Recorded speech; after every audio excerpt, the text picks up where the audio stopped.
Good morning and good afternoon. Thank you for joining us today for our Getting Quanty webinar, integrating quantitative factors to improve your investment decision-making and control risk. My name is Renee Besson, and I'm Marketing Manager for Middle East and Africa region at Refinitiv, and I'm joining you today from Johannesburg. Before we begin, I'd just like to cover a few housekeeping items. We will be recording today's session, and an on-demand version will be sent out to you all via email in the next few days. You can also access today's webinar using the same link that you were sent today via email and that you've used to register and log in today. At the bottom of your screen are multiple widgets. I'd just like to highlight a few of these to you. There is a Q&A widget, so if you have any questions during this live webcast, just submit them through that widget. We will be recording all questions and we'll try and answer all of them during the live session. If we don't get to them all, we will follow up with you via email. There is also a resources list, so please take a look and download those you might find useful. And you can find out more about our speakers using the speaker bio widget. We'll be using interactive polling, so I encourage you to please participate in that. It'll be coming up pretty shortly. So this webcast is being streamed through your computer. So for the best audio quality, please make sure that you turn your computer speakers up or your headset to make sure the volume is up. And for the best viewing experience, we recommend that you close any programs you might have running in the background. This will help conserve your bandwidth. Some of the networks might cause your slides to advance more slowly than others. So if you can log off your VPN, this is recommended. And if your slides are not progressing, please push F5 on the keyboard or Command R to refresh your browser page. We also value your feedback, so there will be a pop-up survey at the end of this webcast, and we really do value your feedback, so if you can please complete that for me, that would be great.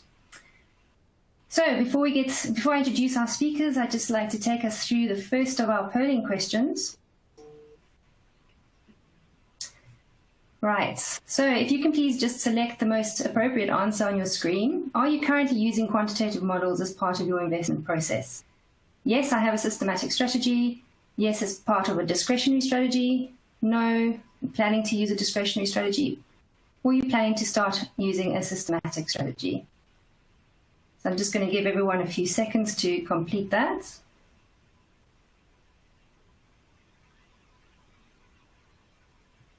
Okay. Great, I think we can move along. Hang on. Just make sure everyone's been able to complete that if you can. Great, so it looks like 33% of the live audience says no, 33% says you're planning to use a systematic strategy, and 33% planning to use a discretionary strategy. So a nice even mix there. Okay, great. So we're going to move on swiftly to our second polling question. So this question gives you the option for multiple answers. If you can please indicate what are the barriers to you implementing quantitative models as part of your investment process. So financial resources, inadequate expertise, lack of management support, lack of data, other, or if you don't feel you have barriers, just select none. Okay, we'll give everyone a couple of seconds to complete that. Right, let's see what everyone says. Okay, there's quite a lot of inadequate expertise and lack of data seems to be the overwhelming barriers to implementation. Okay, great. Thank you everyone for completing that. And then moving on to our final polling question. Do you develop quantitative factors internally or do you prefer to use third-party models? So I'll just give everyone a couple of seconds to complete that one.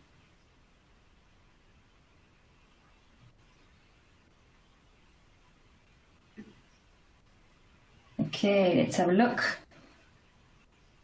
That seems like we're going a bit fast, so I'll give you a few more seconds.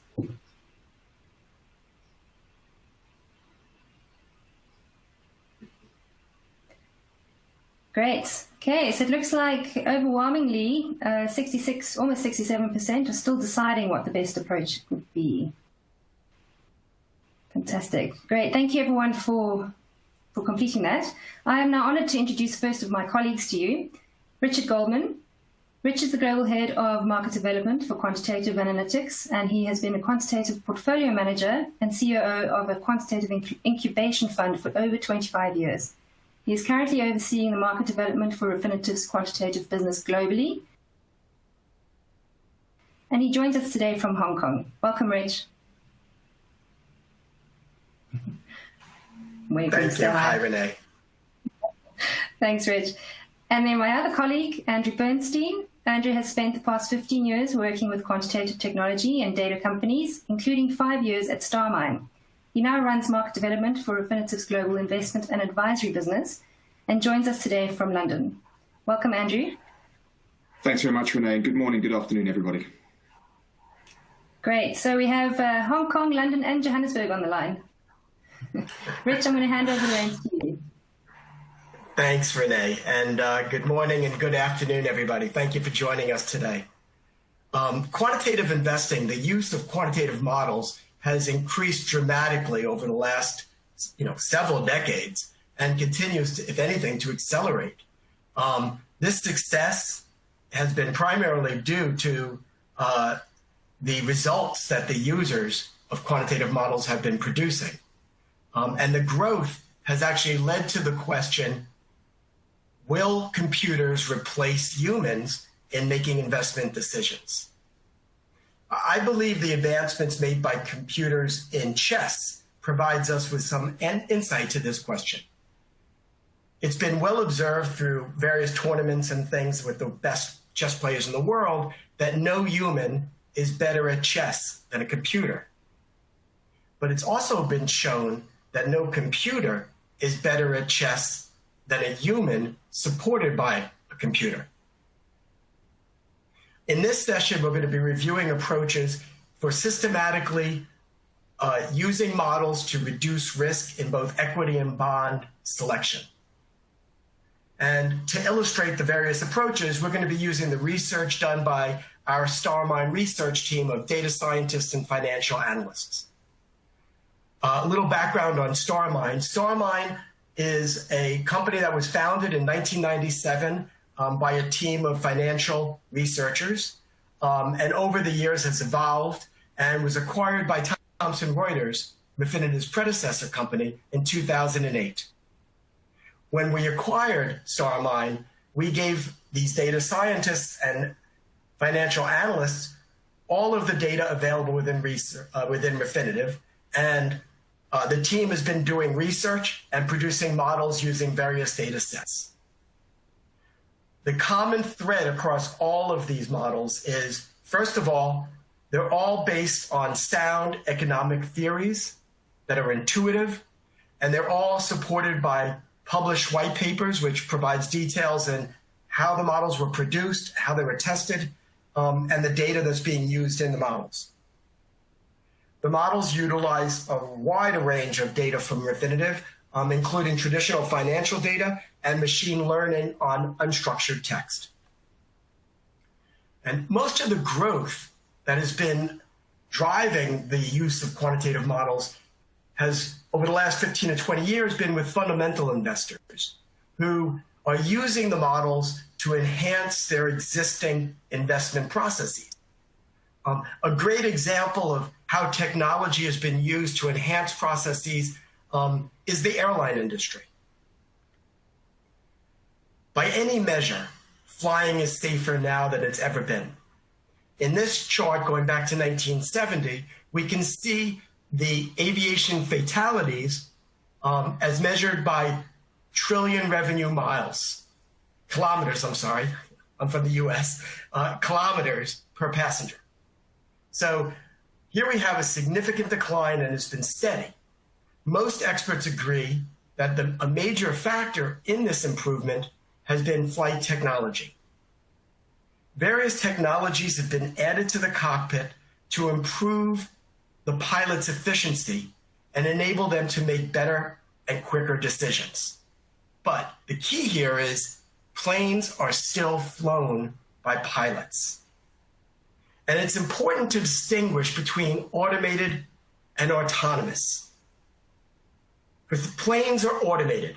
There's still a pilot driving the plane. An example of automated would be a sewing machine. The tailor is still making the garment, but with the advent of the sewing machine, he's much more efficient. And she's creating much more predictable and repeatable results. That differs from autonomous. Best example I could come up with was this vacuum, where you turn it on and you leave the house and it goes on its own. That's autonomous.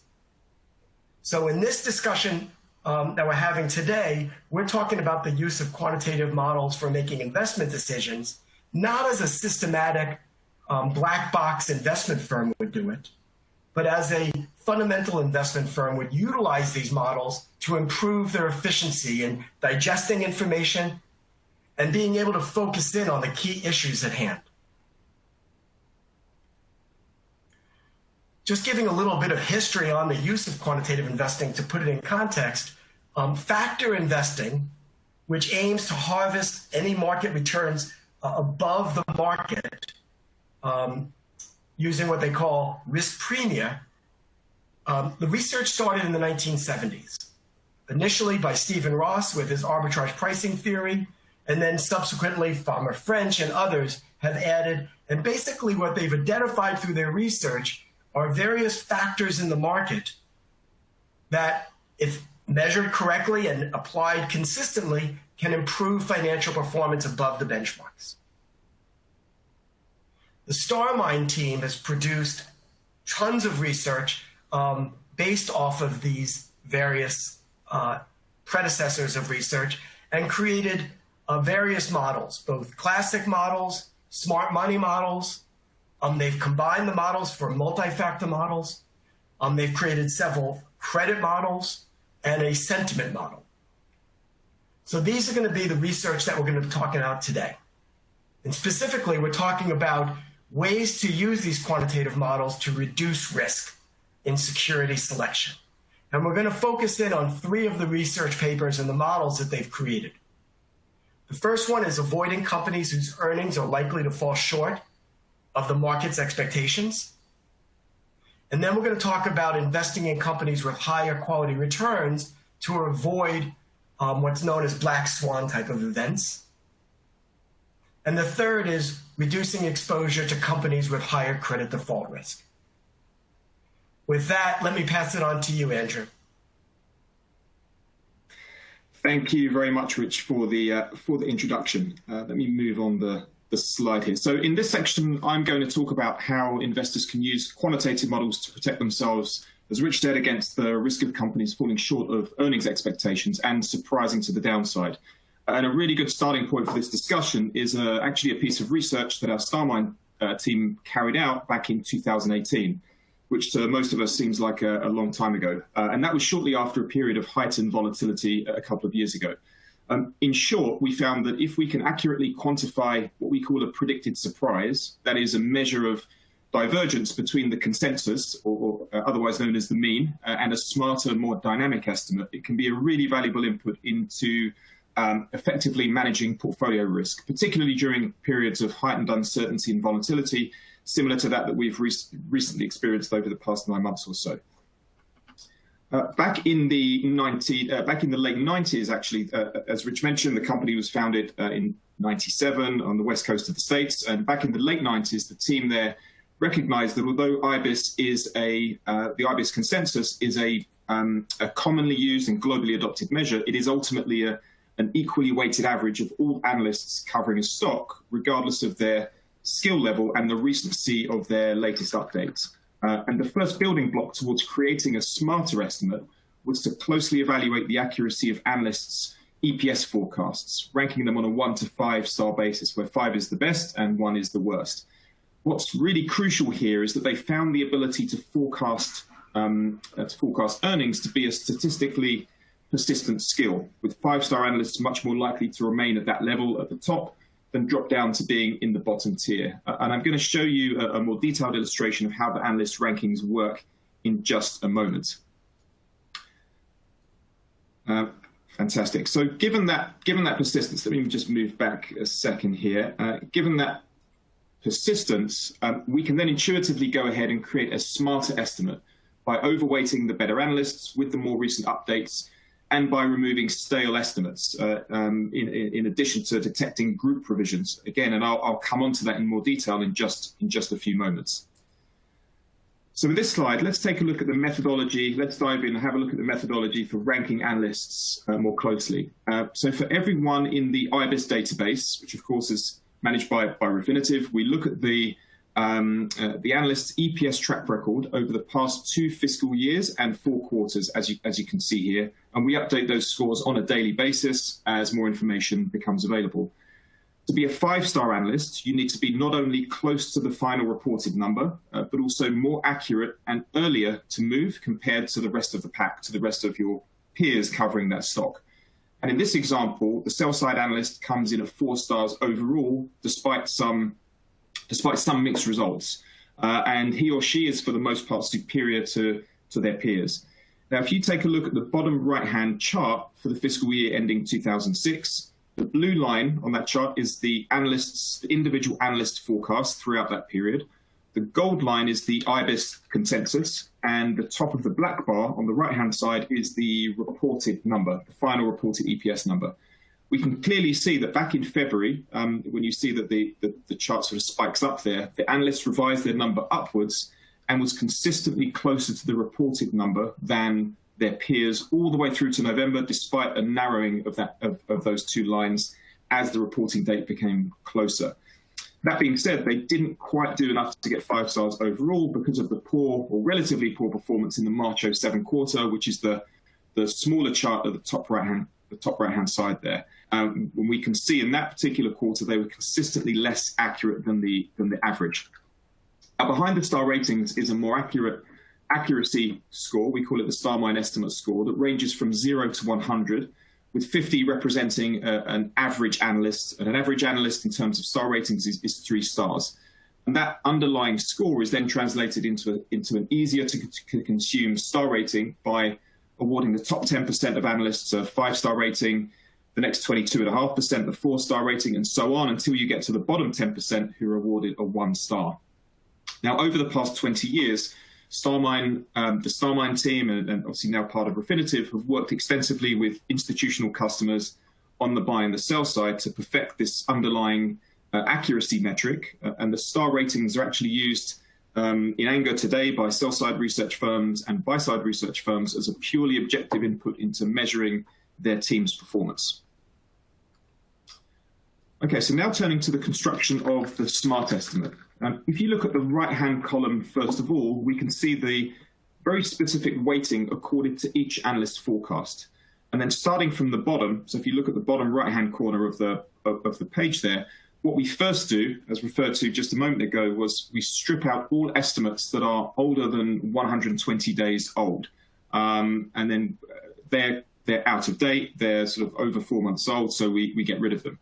What we then do is exclude ND analysts who've not shifted their number, or revised their number rather, in reaction to a significant event. And that could be a news event, an earnings announcement, or anything significant that's likely to move expectations. This concept is what we call a revision cluster or group provision. And what we do is dynamically detect any significant movement of a group of analysts over the period of a few days. And those analysts who do not react to the earnings announcement or news event are then excluded and marked as X cluster, as you can see. Okay? So the remaining analysts' estimates are based on, we can be sure that their estimates are based on the latest information, and they are then weighted according to their star rating, so their historical accuracy, which we've seen is a persistent skill, and the recency of their latest forecasts. So in this case, the 5-star analyst is awarded 25% of, or is accorded rather, 25% of the SMART estimate. And if you compare that to the consensus, the equally weighted consensus, they would get less than 10%. So that's quite a big difference.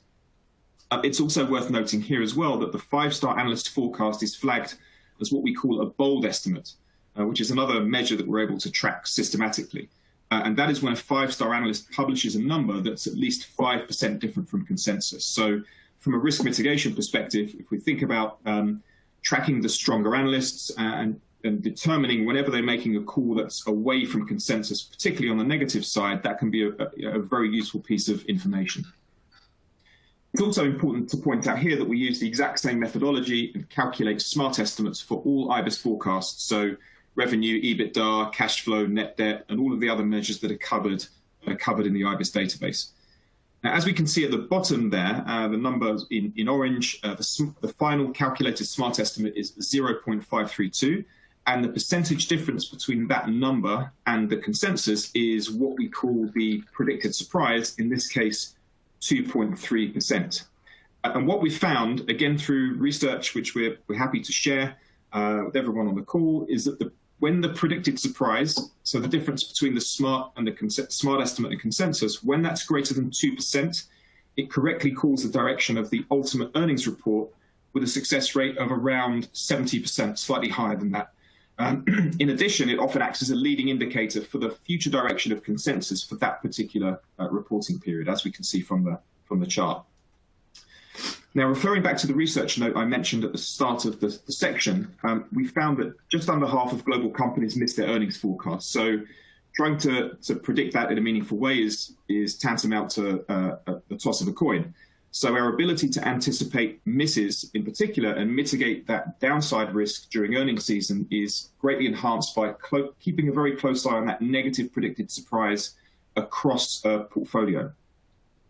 And actually, having tracked the performance of analysts throughout the uncertainty of the past 9 months, we found that those analysts who tend to have a weaker track record have often been unsure how to react in the face of such uncertain times and have been less likely to revise their estimates.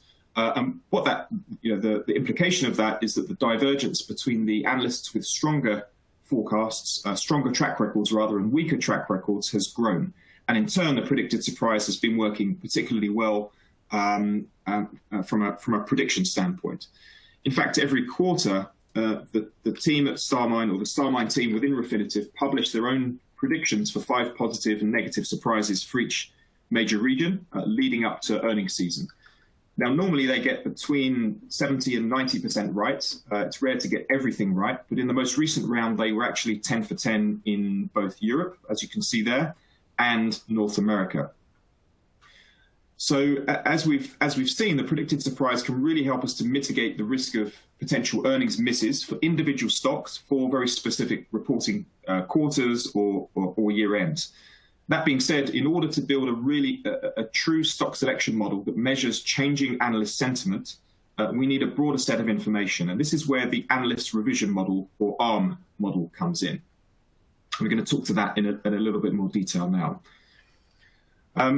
Now, as Rich mentioned, all StarMine models are based on a foundation of academic research, some of which goes back to the early, in fact, back to the 60s. In this case, our starting point was the earnings anomaly, which was first observed back in the 70s.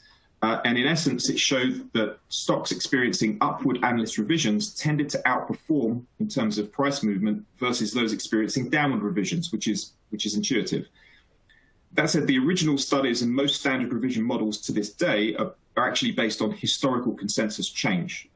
Often it's based on a trailing 30-day consensus change. And what we found in our research that is, if we had perfect foresight and were able to predict the future direction of revisions, we could add a really significant amount of value to those traditional revisions models. And in reality, of course, no one has a perfect foresight or a crystal ball. But what we do have is the predicted surprise, which, as we'll see, is a key input into the StarMine ARM model. So let's define the ARM model in more detail. As we can see on the slide here, it's a 1 to 100 region relative rank, with 100 being the strongest score, 1 being the weakest score. That's specifically designed to predict future changes in analyst sentiment. And over the past 20 years or so, it fortunately has also been strongly correlated to stock price movement, of course, with some variation through market cycles, differing performance and efficacy according to size and sector and geography. Here is a recent example showing the UK stock Rolls-Royce that has an ARM score of 3, which means that relative to all companies in developed Europe, it's in the 3rd percentile, and we can reasonably expect future revisions to be negative. As we can see with the model, and actually with all StarMine models, you'll see that there are underlying components. In the case of ARM, there are 4 components: revenue, EBITDA, EPS, and recommendations. each of which has its own 1 to 100 rank. So as an investor, you can take those individual component scores and use them for screening, idea generation, risk monitoring in their own right. If we focused on the EPS component first, you can see that we combine together a blend of backward-looking consensus change, which is over a mix of periods, 7, 14, 30, 60, and 90 days, and the forward-looking predicted surprise. So in the case of Rolls-Royce, both of these pieces are heavily in the red, and if they're moving in the same direction, it's highly likely that the trend will continue. We use exactly the same methodology for revenue and EBITDA, and crucially, we weight those three components according to the amount of analyst coverage. And actually, what we'll see is that most of the StarMine models have a dynamic weighting based on coverage levels. In terms of the time period, again, as you can see quite clearly here, we look at both the current fiscal period, often referred to as FY1, and next year, so FY2. And given that we're fast approaching the end of 2020, most weight will be applied to the 2021 forecast. So that weighting adjusts as we go through the current fiscal period. Now, when a 1 to 100 rank, like the ARM score, or perhaps your own in-house revision model, the most important information is clearly in the tails. So stocks with scores above 80 or below 20. Now, looking at the chart, we can see that Rolls-Royce has never really made it above a score of 50, and for much of the past 9 months, and actually a little bit longer, especially since the crisis hit, it's mostly been bumping along the bottom. So we continue to expect future revisions to be negative, and we can see exactly how that's being driven.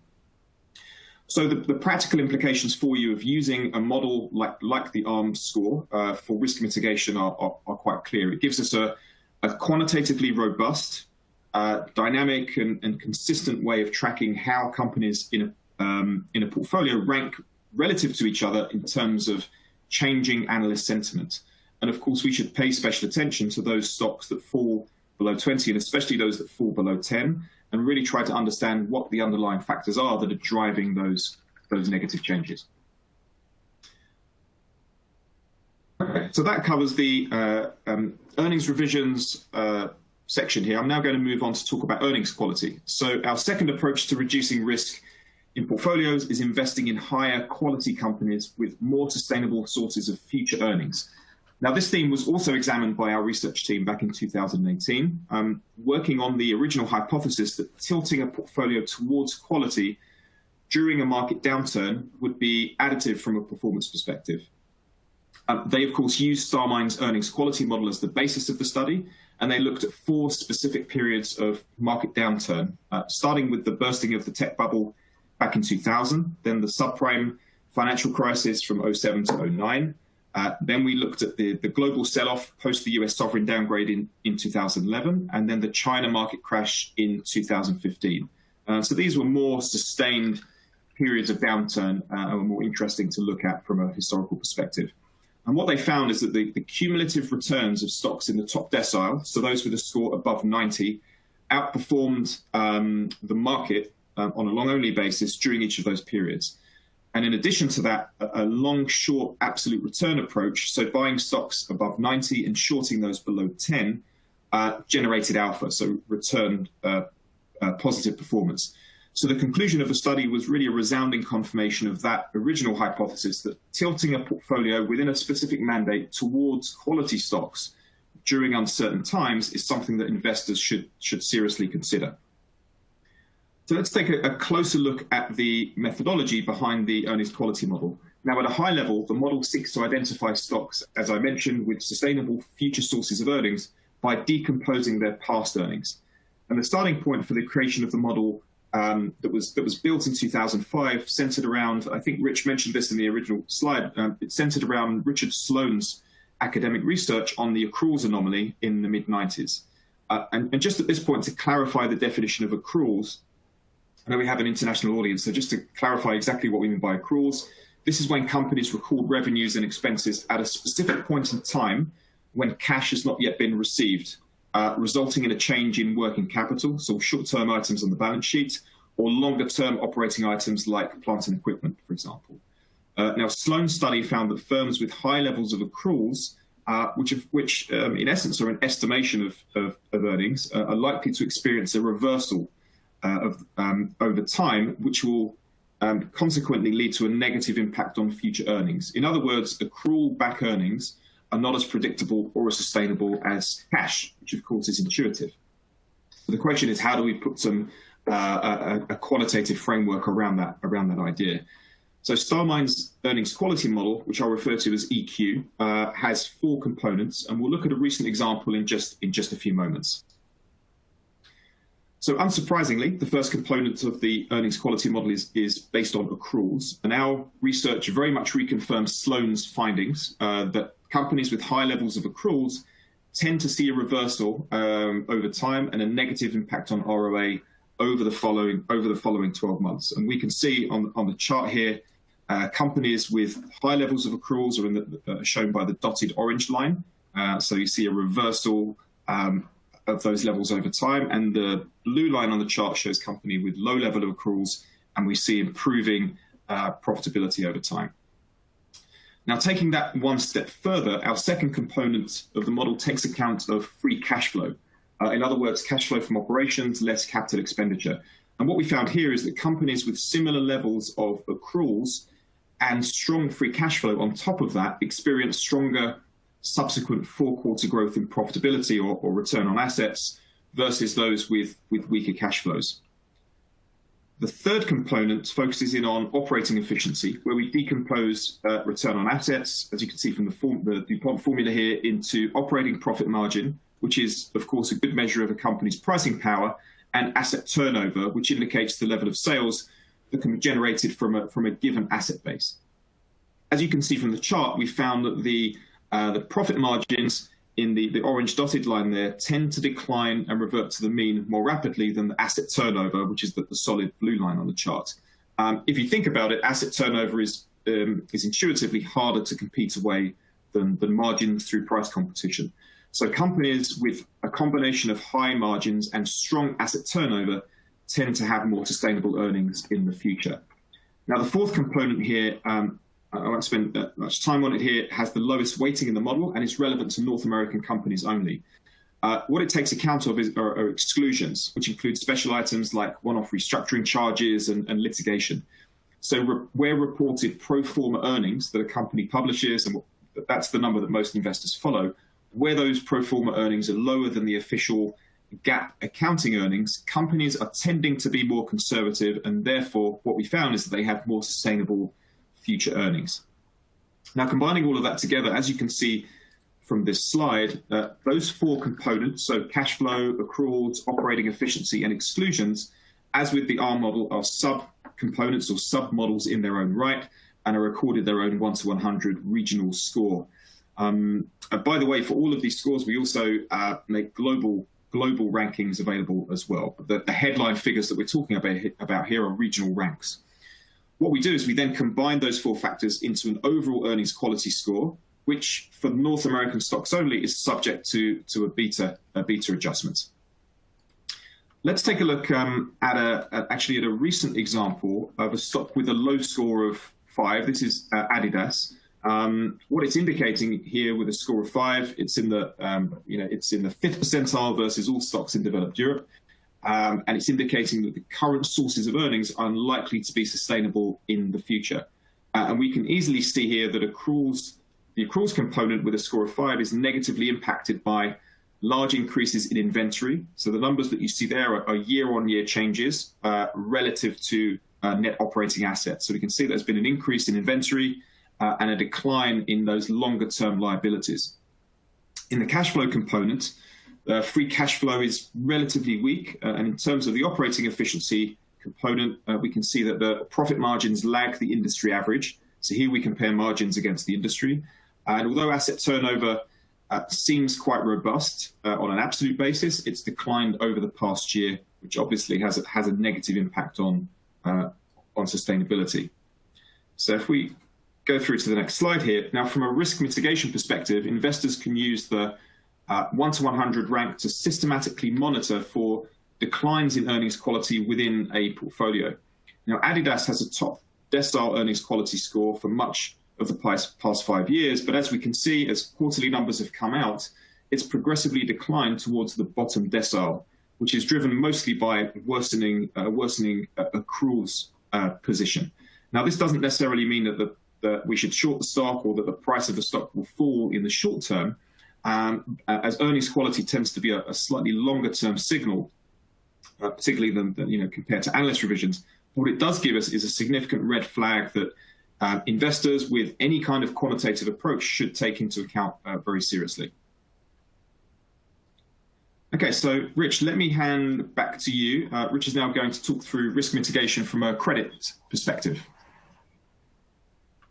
Thank you, Andrew.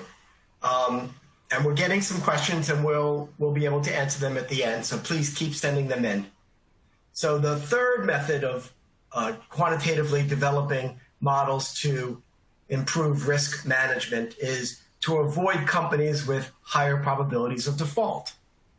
There's been a lot of research over the decades on how to predict credit default, and the different research reports have identified different data sources and different approaches to modeling credit default. What research has also shown is no one model suits all purposes, and the most effective models take into account several different types of approaches. The StarMine team combined 3 different models to triangulate a score from these various insights. So the first model is called SmartRatios.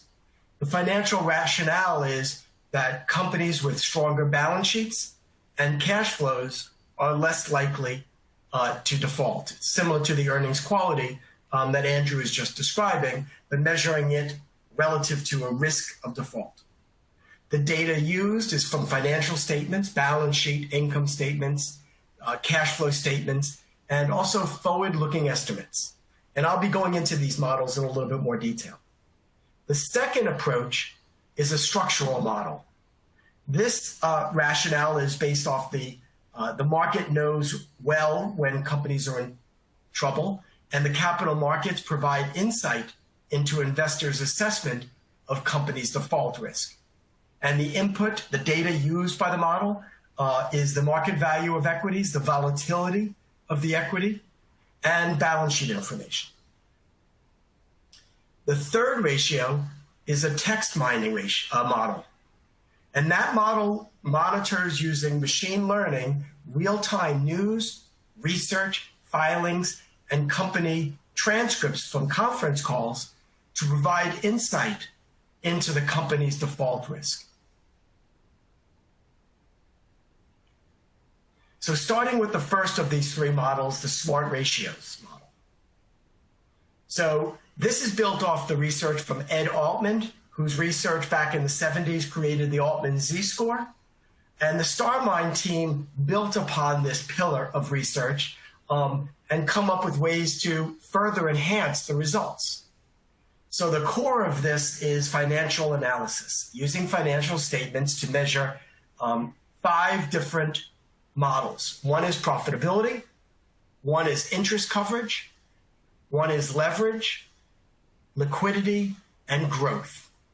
These 5 sub-models are combined, and one of the ways that the research team enhanced the research from Ed Altman was 2 ways. One was to make adjustments for country and regional effects, and the second is to incorporate industry-specific metrics.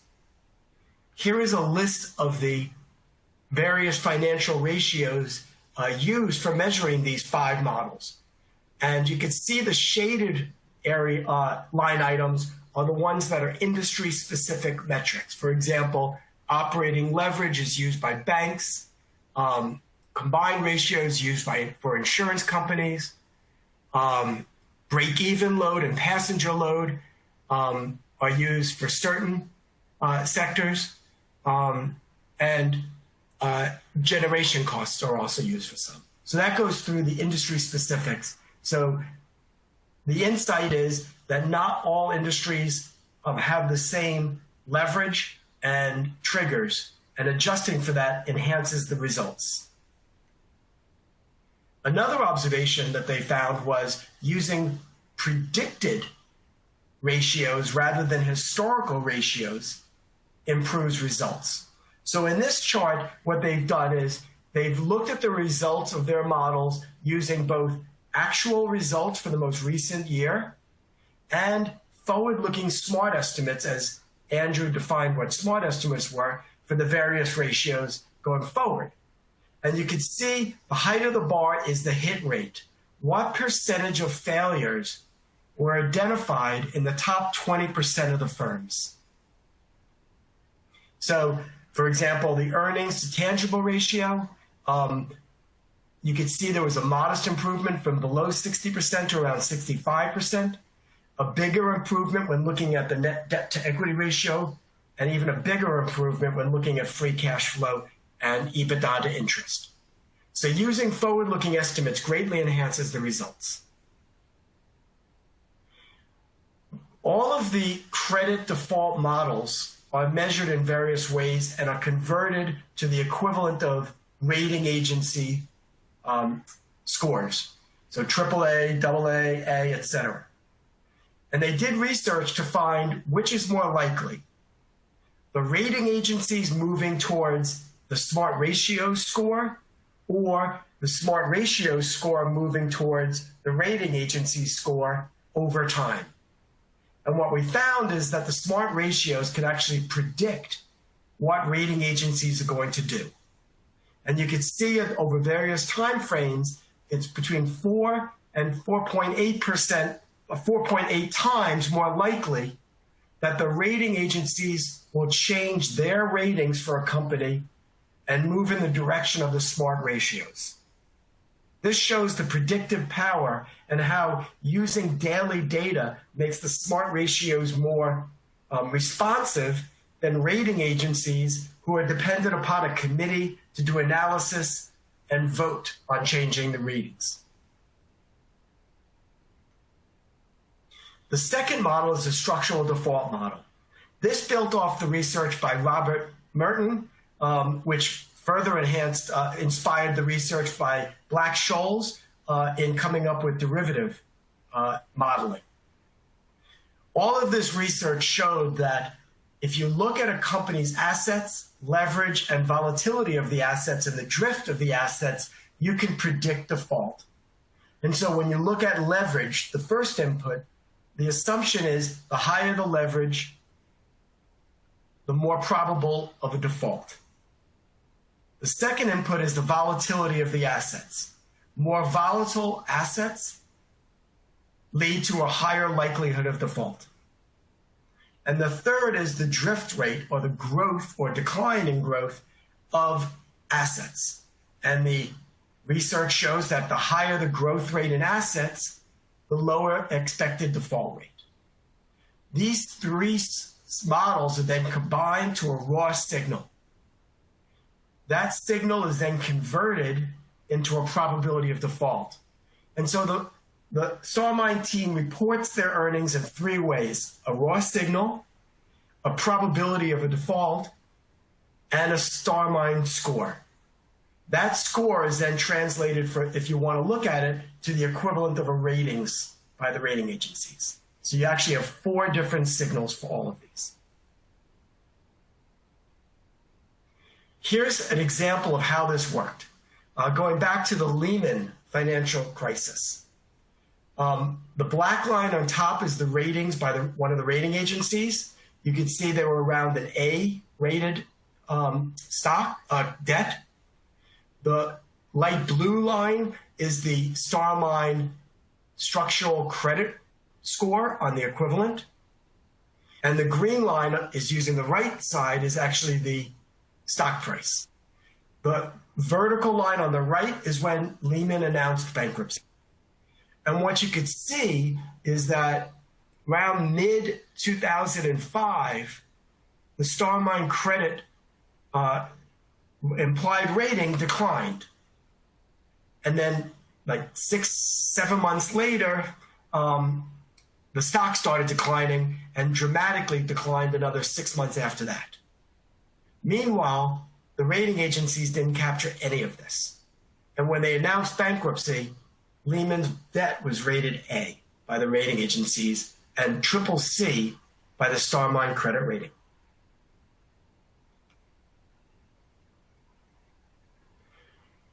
The third model is our text mining credit risk model. And what this does is it assesses the default risk by creating 4 models, each off of a separate source of text. There's one model for street events transcripts. There's one model for the company filings. What we're doing is the model is actually reading all of the footnotes and discerning what's happening in the company filings. There's one model to digest the Reuters news, and there's one model for sell-side broker research. Those 4 models are combined for a combined probability of default, which translates into an implied rating. What's interesting is the 4 component models are very low correlated. So the information gleaned from transcripts of conference calls is different than the information gleaned from companies' filings or from the news or from research. You can see that the correlations are around 0.4, 0.38 between each of them. That means that these 4 models, when combined, add value. It's the benefit of diversification. I wanted to sort of explain how the text is analyzed. What is the natural language processing approach taken by the team? So it starts off by ingesting the documents in real time. So whether it's news, the transcripts of a conference call, a filing, or the analyst research, we ingest the articles or research or whatever, and we disaggregate that into STEM words. So we remove low and high frequency words, and we chop off the punctuation to come up with a bag of words and phrases. We then analyze that into a numerical representation of how many times each word and phrase is mentioned. Now, the StarMine team has done extensive research on 10 years worth of research on news, transcripts, etc., over 1 million documents to determine for each of those 4 sources a dictionary of terms and words that are highly correlated to credit default. So they use this extensive dictionary that they've created for each of those to weed out the unnecessary words, the unuseful words, the noise. In a conference call, the chairman saying good morning 4 times is not very helpful. But the word covenant is. Credit facility is. Officers arrested is. And so we're just focusing in on the key words that have been identified as having a relationship with credit risk. We then use our natural language processing overlay and machine learning to analyze that and disambiguate it, to make sure, for example, that the words are associated with the right company. Because you can have an article which talks about Apple computers, but it could mention IBM as a competitor. Well, the issue associated with Apple shouldn't be confused by being associated with IBM. And so disambiguating the context, that's all part of the natural language processing. And the machine learning goes through all these documents and makes sense of these words and the context of the words and scores it depending on the predecessor words. If it says something like high probability of default or low probability of default, those are 2 opposite meanings and is adjusted as so. If there's extremely high probability of default, well, then it's amplified in the scoring system. And so the machine learning algorithms then score each document, and then those are aggregated over time. Here's an example. So this is a company called Chesapeake Corp, and The orange line is the text model credit score. The purple line is a rating agency score, and the green is the stock price. The dashed line at the top is investment grade. So you can see both the rating agencies and the text mining score started off in 2007 at roughly a double B score. In August of 2007, during a conference call, one of the analysts asked if they're going to be in compliance with the covenant, and the CEO responded, yes, we certainly are in compliance. But the discussion of being in compliance with covenants triggered the model to determine that there's a higher risk. And so the credit score was declining based on that. 3 or 4 months later, the CEO in another call said there's a reasonable possibility that they will not be able to comply with these covenants. The model then downgraded again. Meanwhile, if you look at the rating agency, they didn't do anything. The committee was probably meeting and discussing it. About 8 months later or 9 months later, in their 10Q, the company reported that there's a substantial doubt about them being able to continue as a going concern. At that point, the rating agencies took action and lowered the ratings. So here again, you could see the daily information ingested by this quantitative credit model was more responsive than the rating agencies. We're not suggesting to supplant the rating agencies, but it does give a point of discussion if they diverge. The StarMine team combined these 3 separate models into a combined credit score. So when you look at the combined credit score, you get an aggregate score, but you also see the scores of the 3 models.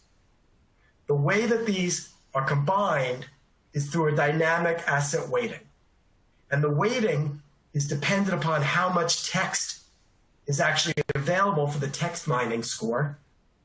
Because what our research has shown is if there's more research, more news, and more transcripts, the text mining is more accurate than if there's less text. And so its weighting will adjust depending on the amount of text for that company. It also handles missing data intelligently. You only need one subscore to create a combined credit score because there may not be, for example, any news on a company, but there will be financial information, etc. And so here you could see the results, as I described, of the text model. If there's more text, which is the blue, you can see that it's more accurate than the red or the green, which is medium and low levels of text. And then the gray is the aggregate of all of them. You can see the divergence, particularly in the text mining model, and how it influences the total. And here's a specific company. This was Norwegian Air Shuttle. We thought we'd look at it relative to the recent past, and we could see that Norwegian Air Shuttle has had a low rating, a score of 1 on a 1 to 100 basis. And it's been pretty low all along and has declined more recently over what year is that? 2019. And you can see relative to its competitors that it's just above, it's actually worse than Air France and significantly worse than the other airlines. And this just shows that it's not only within the company, but also compared to the sector that counts. This is a description of how effective the models are in predicting credit default. So on the bottom is the percentage of companies, starting from the left and moving to the right being 100% of the companies. The orange line is the 20th percentile. And so the various models, the green is the Altman Z-score model, and then the 3 models, the 3 component models that we talked about, the text mining, SmartRatios, and structural model. And then on the top is the combined credit model. So you could see that the intersection of the combined credit model is just above 90% at the orange line. That indicates that in the bottom quintile, 90% of the companies that defaulted were within the bottom quintile. which is highly effective. Let me now pass it to you, Andrew, to close up and show how the various models have done over the last panic associated with the pandemic. Thanks very much, Rich. As Rich said, just to wrap up very quickly here. So to summarize, we've looked in detail at 3 distinct approaches to mitigating risk and security selection. So we talked about avoiding negative earnings surprises, tilting to quality, and then really trying to identify stocks with a heightened risk of default using those 3 distinct approaches. Now, whether your firm uses in-house factor models or third-party plug-and-play models such as StarMine, quantitative investors of all stripes can benefit from these types of factors in terms of performance and risk management by integrating them into the investment strategy. Now, having a 1 to 100 score makes that pretty easy, actually, to leverage those factors systematically in a few different ways. So if you're looking at creating a standalone systematic strategy, you can backtest historical point-in-time data of these model scores and components, look at performance, and potentially add them into a multi-factor environment. Now, if you're running a discretionary fund and want to apply, or you are applying a quant overlay to your idea generation process, you can filter out stocks that have a score, let's say, under 50. And from a monitoring and risk management perspective, we can use the score to keep track of any holdings which slip into negative territory, especially those in the bottom quintile or decile, so scores below 10. Now, as we can see from the slides here, to give a snapshot measure of how StarMine factors performed during the COVID crisis, what we did was to aggregate the ARM, EQ, and combined credit model scores for each major region and sector at the start of March of this year. We then looked at the subsequent 30-day price performance. And what we found is that the sectors with the highest scores, as you can see from the table there, broadly tended to outperform those with lower scores. And that was consistent across the major indexes in the US, Europe, the Stock 600, Asia, and the UK, with a small amount of variation. Now, this is clearly a snapshot of performance over a short time period, and these models were really built to work across market cycles, not just periods of volatility. And what the COVID crisis has done is really focus investors' minds on identifying stocks that are truly resilient and able to withstand these types of periods. And actually, just to close up here, a comment on a recent study that our research team carried out into that concept of resilience. And what we also found there is that there is real long-term value in actively combining these 3 broad factors together as a means of mitigating portfolio risk. So that really concludes the presentation part. I know we only have a few minutes left. Rich, I'll hand over quickly to you. Yeah, we do have some questions, Andrew. Let me throw the first question at you.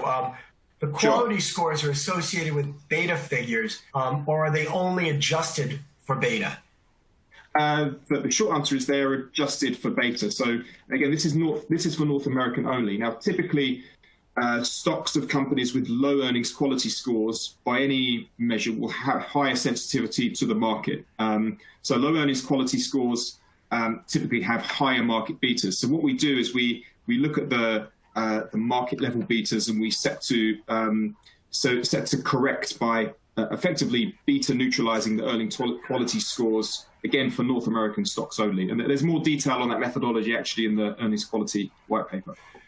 The next question is on the first model that you talked about, which is the analyst revision model. It says, so predicting the negative surprise is based on the highly qualified researchers' expectations? That's correct. So it's a purely objective, there's no sort of subjective part here. So as we sort of ran through, we exclude stale estimates from the smart estimate, and then we overweight the analysts with strong 2-year track records of forecasting earnings. So yeah, you could express it in that way. So we overweight the analysts with a stronger track record and the most recent forecasts. That's the determination of the highly qualified researchers is based off of their actual results, the empirical evidence of how accurate they are, and comparing their future estimates at this point to where other analysts are. And the assumption is the better analysts know more than the average analyst. Exactly. The last one is the text model using content analysis but adapted by machine scoring the answer is yes. It's a combination of a bag of words approach and the use of machine learning for scoring. So, and that's common in machine learning, is to combine different techniques. So we're actually right on time. So thank you, everybody, for participating. If you do have any follow-up questions, please do reach out to your Refinitiv contact, and we will be sure to get back to you with questions. Or if you want copies of the research behind any of these models, they're all published, and we can provide those as well. Renee? Great, thank you.